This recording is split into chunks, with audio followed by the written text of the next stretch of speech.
Hi guys, welcome. This is your Samir Kohli sir with another lecture of the topic called structure of atoms. Atom का structure कर लिया, गलत structure कर लिया, गलत structure से सही structure पे आ गए, exceptions कर ली, valency कर ली, बहुत कुछ कर लिया, but अभी भी एक statement है, atoms of same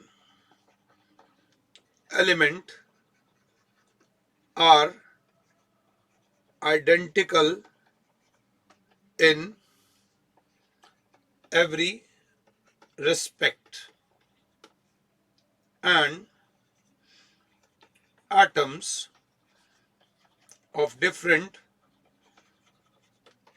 elements are different in every respect. बात बोले तो हाइड्रोजन का एटम लेते हैं. हाइड्रोजन का एटम इंडिया में लो, श्रीलंका में लो, पाकिस्तान में लो, ऑस्ट्रेलिया में लो, इनफैक्ट चाइना में लो, हर जगह सेम होगा. और हाइड्रोजन का एलिमेंट ऑक्सीजन के एलिमेंट से कभी नहीं मिलेगा. नाइट्रोजन का एलिमेंट कार्बन के एलिमेंट से कभी नहीं मिलेगा. ये स्टेटमेंट का मतलब है atoms of the same elements are similar in every respect. But ये भी स्टेटमेंट नॉट 100% करेक्ट है और ये भी स्टेटमेंट नॉट 100% करेक्ट है. स्टेटमेंट गलत नहीं है बट 100% करेक्ट नहीं है. अब मैं समझाता हूं मैं कहना क्या चाह रहा हूं. हमने देखा एक एटम हाइड्रोजन का, मैंने लिखा 1 1. बच्चे ने बोला सही तो है, ये 1 जो है इसका एटॉमिक नंबर है और जो ऊपर वाला 1 है ये इसका मास नंबर है. बट कहीं हमें एक और एलिमेंट मिला, एक और एटम मिला जिसका एटॉमिक नंबर 1 था. हमने कहा आंख बंद करके यार एटॉमिक नंबर 1 है तो हाइड्रोजन है, बात ही खत्म हो गई. जब आधार नंबर मैच हो गया तो टेंशन लेने की जरूरत ही नहीं है. बट टेंशन तब आई जब पता चला कि इसका एटॉमिक मास 2 है. कुछ समय बाद एक और मिला एटॉमिक नंबर 1. अब फिर वही कॉन्फिडेंस वो वाला आ ही नहीं रहा. हमने कहा यार एटॉमिक नंबर 1 है तो इसका एटॉमिक नंबर की वजह से तो ये हाइड्रोजन है. और पता चला भाई साहब मास, एटॉमिक मास 3 है. बट क्योंकि एटॉमिक नंबर 1 था उसकी वजह से प्रोटॉन 1 था. ध्यान देना इलेक्ट्रॉन भी 1 ही होगा अगर आप लोग साथ हो तो.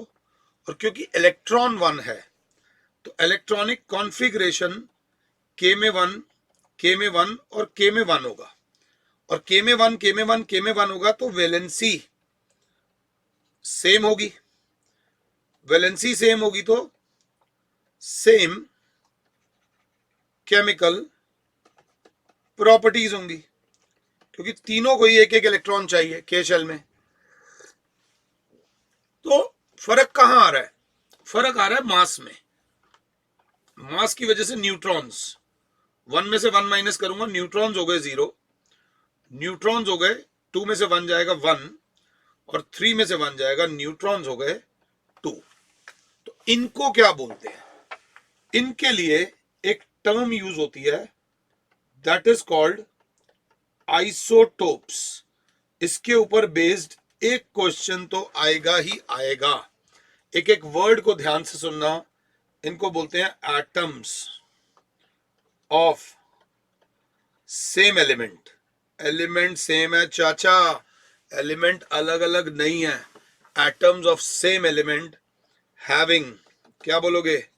Same same same atomic number, having same atomic number but ध्यान दे लेना डिफरेंट मास सिस बोल दो या mass number are called isotopes.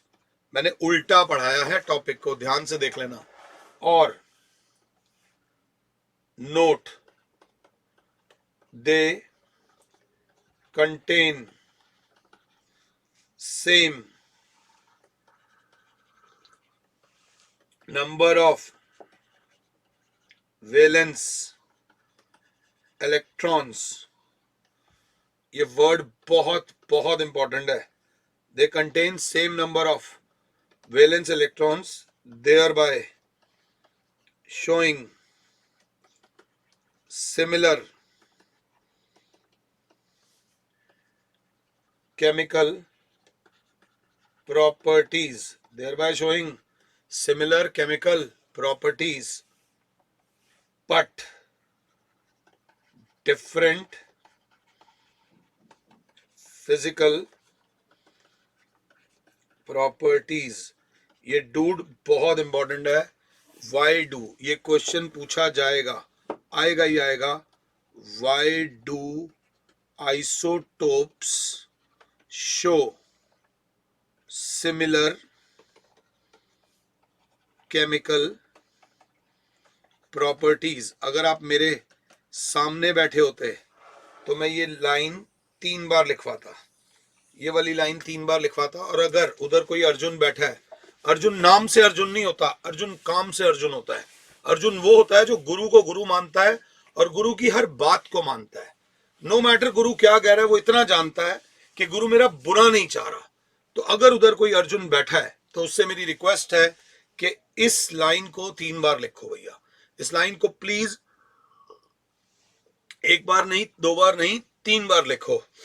तो different, all the isotopes have same number of electrons, due to which same number of valence electrons, और same number of valence electrons तो same valency, और valency अगर same है तो chemical properties भी same होंगी. ये क्वेश्चन एग्जाम में 100% पूछा जाएगा.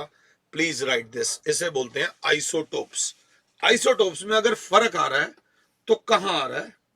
आइसोटोप्स में फर्क आ रहा है, सो ये याद रख लेना. आइसोटोप्स डिफर, याद रख लेना. Isotopes differ. बच्चा कहेगा ढंग से एक और कराओ. क्लोरीन का एक आइसोटोप होता है 17 और मेरे ख्याल से 35, और एक आइसोटोप होता है 17 और 37. ध्यान दे लीजिएगा. कार्बन का एक आइसोटोप होता है 6 और 12 वाला. कार्बन का एक आइसोटोप होता है 6 और 14 वाला. ध्यान से.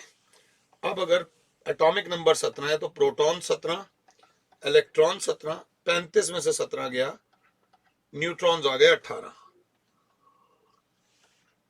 प्रोटॉन 17, इलेक्ट्रॉन 17, 37 में से 17 गए तो आ गया 20. Isotopes differ in number of neutrons. ये याद रख लेना. आइसोटोप्स में बस न्यूट्रॉन्स अलग अलग होते हैं. बच्चा कहेगा ये क्या है, ये क्या है? हम बोलेंगे एटॉमिक मास है. एटॉमिक मास होता किसकी वजह से है? एटॉमिक मास होता है न्यूट्रॉन्स और प्रोटॉन्स की वजह से.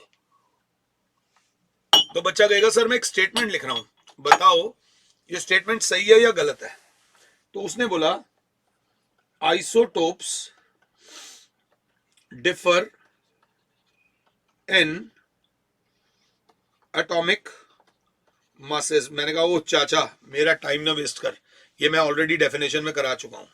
उसने कहा ओके भतीजे ध्यान से देखो. Isotopes differ in number of nucleons.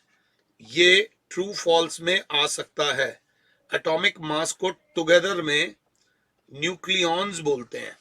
तो आप बोलोगे yes yes this statement is true. ये बात याद रख लेना. दोबारा देख लो कार्बन के बारे में. Proton, electron, neutron, proton, electron, neutron. मुझे पॉज करो, इसके प्रोटॉन, इलेक्ट्रॉन और न्यूट्रॉन लिखो. तो क्लास क्या बोलेगी? 6 मामाश्री 6, 12 में से 6 जाएगा 6, 14 में से 6 जाएगा 8. So they differ in the number of neutrons बोल सकते हो, they differ in the number of nucleons बोल सकते हो, due to which they have a little difference in physical properties. ये याद रख लेना, बहुत बहुत बहुत ज्यादा इंपॉर्टेंट है, बहुत ज्यादा इंपॉर्टेंट है। एक ही एलिमेंट के दो अलग अलग एटॉमिक मास हो सकते हैं। अब यहीं पे बैठा हुआ था एक कर्ण, अर्जुन तो बैठा हुआ था बट एक कर्ण भी बैठा हुआ था। उसने कहा कार्बन के दो आइसोटोप्स आपने बोले 12 और 14 वाले, बट 14 एटॉमिक मास तो एक और बंदे का होता है, नाइट्रोजन का। नाइट्रोजन का एटॉमिक नंबर 7 होता है बट एटॉमिक मास 14 होता है। मतलब दो अलग अलग एलिमेंट का सेम एटॉमिक मास भी हो सकता है। मैंने कहा जी हाँ, जी हाँ, कार्बन का एक आइसोटोप ये वाला और नाइट्रोजन का एक आइसोटोप ये वाला। तो मतलब दो अलग अलग एलिमेंट्स के एटॉमिक नंबर कभी सेम नहीं होंगे बट एटॉमिक मासेस सेम हो सकते हैं। इस कंडीशन को बोलते हैं आइसोबार्स। ये याद रख लेना मेरे प्यारे बच्चों। आइसोबार बोले तो atoms of different elements having same atomic masses are called isobars। थोड़ा सा ढंग से पढ़ेंगे। Proton 6, electron 6, neutrons 8, protons 7, electron 7, neutron 7। ना प्रोटॉन सेम आ रहे हैं, ना इलेक्ट्रॉन सेम आ रहे हैं, ना न्यूट्रॉन सेम आ रहे हैं, बट क्या सेम आ रहा है?